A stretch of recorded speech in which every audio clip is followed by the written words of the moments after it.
The Hale mansion had once been alive with laughter, the kind that echoed through marble halls and warmed Margaret's heart. She had spent 67 years building that home, brick by brick, memory by memory, alongside her late husband, Richard. Together, they had built Hale Holdings, a global empire worth $3 billion. Yet as she sat by the grand piano now, that laughter felt like a distant dream. Her son, Ethan, was her pride, brilliant, handsome, and kind. But after Richard's death, something inside him changed. He grew quiet, restless, and easily swayed. When he met Leela, a beautiful woman with eyes like polished glass and words dripping with honey, Margaret thought fate had sent an angel to heal her son. Leela was perfect, too perfect. She brought flowers every Sunday, called Margaret Mom. From the first week, and always made sure to say, "You don't need to worry about anything anymore. You have us." And for a while, Margaret believed it. They lived together in peace. Leela managed the household, Ethan oversaw the company, and Margaret handled charity projects. But slowly, things began to shift. Leela started insisting that Margaret rest more, that she shouldn't stress about financial decisions. "You've worked all your life," Leela would say sweetly.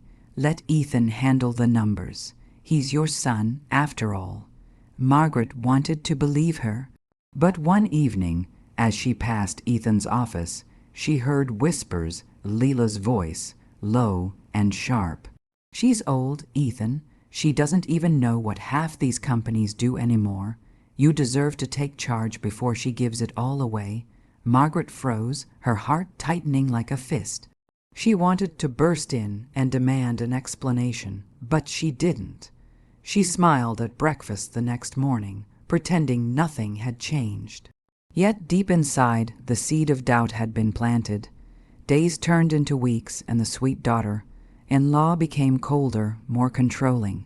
Bank statements disappeared. Her access to certain files was temporarily restricted.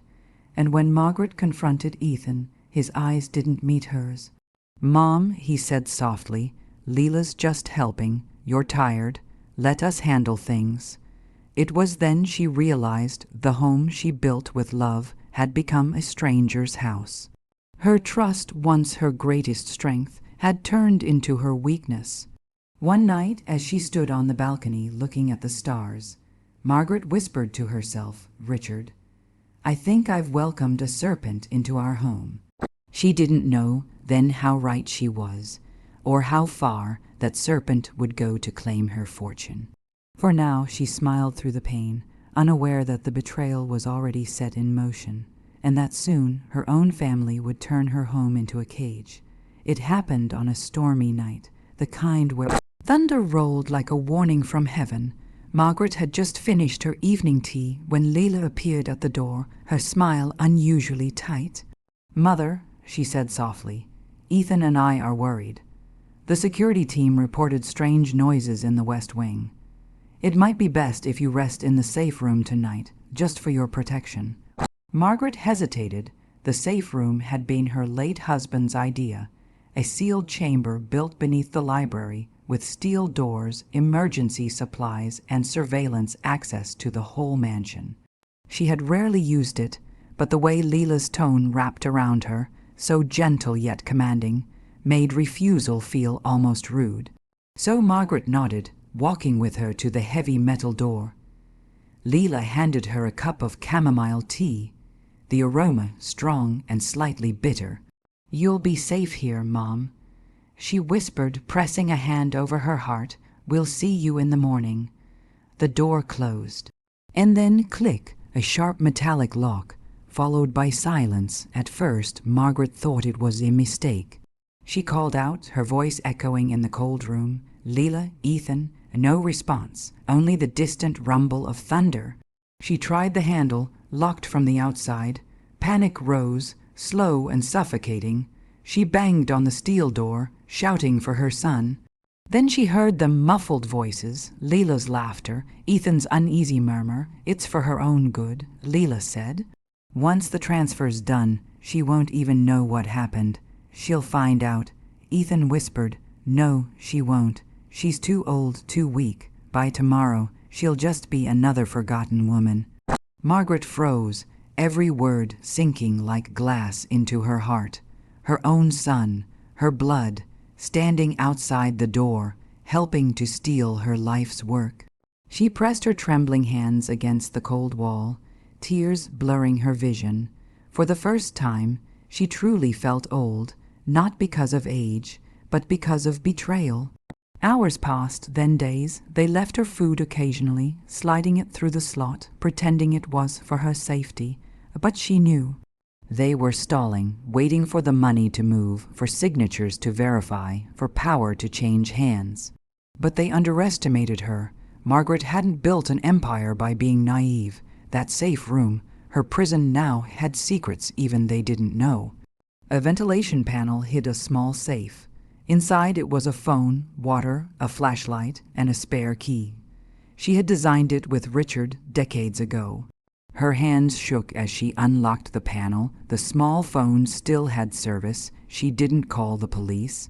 Not yet. She called her lawyer, the only man she trusted, and told him everything. Then she waited. Outside, the world moved on.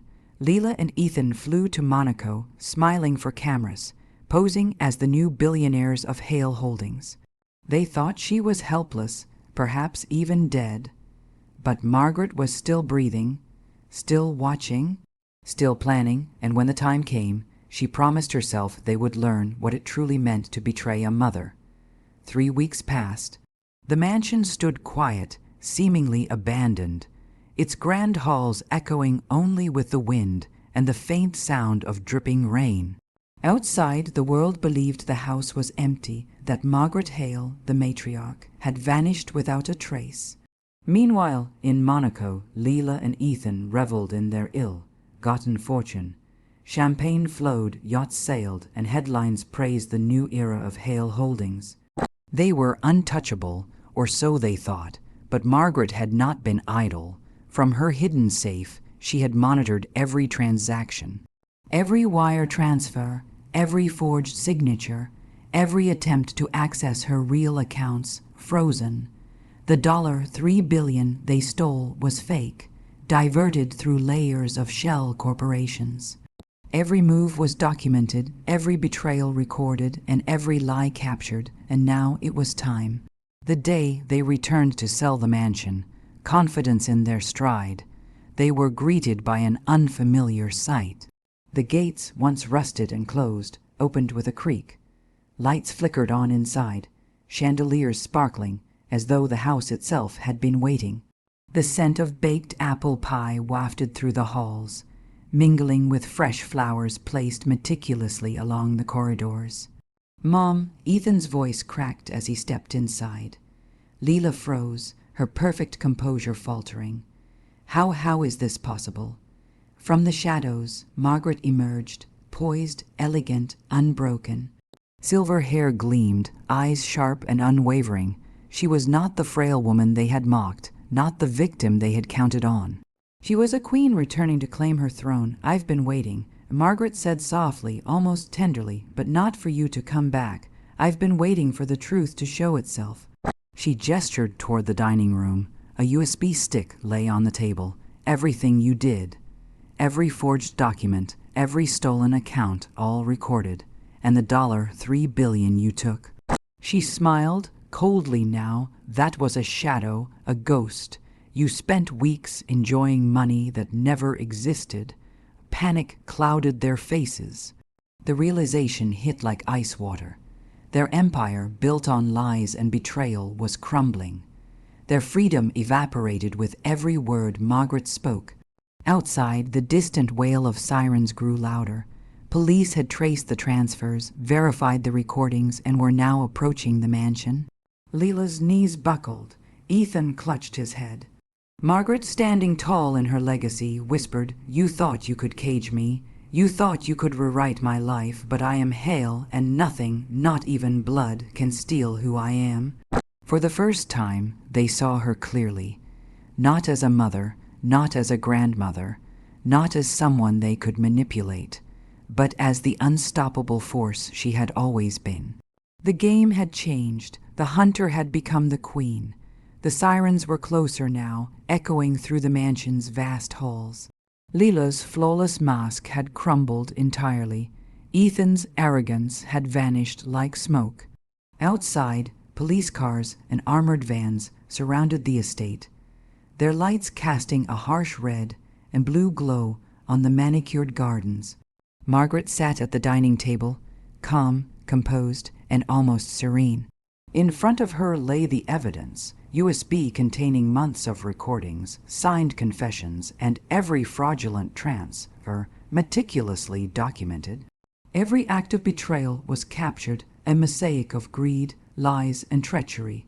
She poured herself a cup of tea, the same chamomile Leela had once served her, and smiled. "You stole my fortune," Margaret said softly, "but what you couldn't steal was me, my patience, my foresight, my legacy." Leela's voice cracked, trembling. "Mom, it wasn't supposed to." "Stop," Margaret interrupted. "I loved you, Leela. I welcomed you into my home. I trusted you like my own daughter, and in return, you tried to cage me, steal from me, and erase my life, but I forgave you long before the police came." The officers entered, guiding Leela and Ethan into handcuffs. Their protests and pleas bounced off the walls of the mansion that had once been their playground of deceit. Margaret's voice followed them. "Justice isn't cruelty. It's balance. And balance has finally returned to Hale Holdings." As the police drove away, Margaret walked to the balcony, wind brushing her silver hair.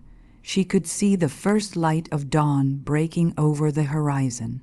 For the first time in weeks, she felt a deep, quiet relief. Her home was hers again, her fortune secure, and her heart lighter. In the weeks that followed, Margaret made a decision. Most of her wealth would now fund foundations for women betrayed by those they trusted most. Her empire would no longer be a playground for greed. It would be a sanctuary for the betrayed, the overlooked, and the abused. And sometimes, when the sun set just right over the mansion, she would sit by the grand piano, a glass of tea in hand, whispering softly to the empty halls. "They locked me away for money, but I was waiting with truth, and truth always wins." The pain of betrayal had been bitter, but the sweetness of justice and freedom was far richer. Margaret smiled. She was free. The Queen had returned.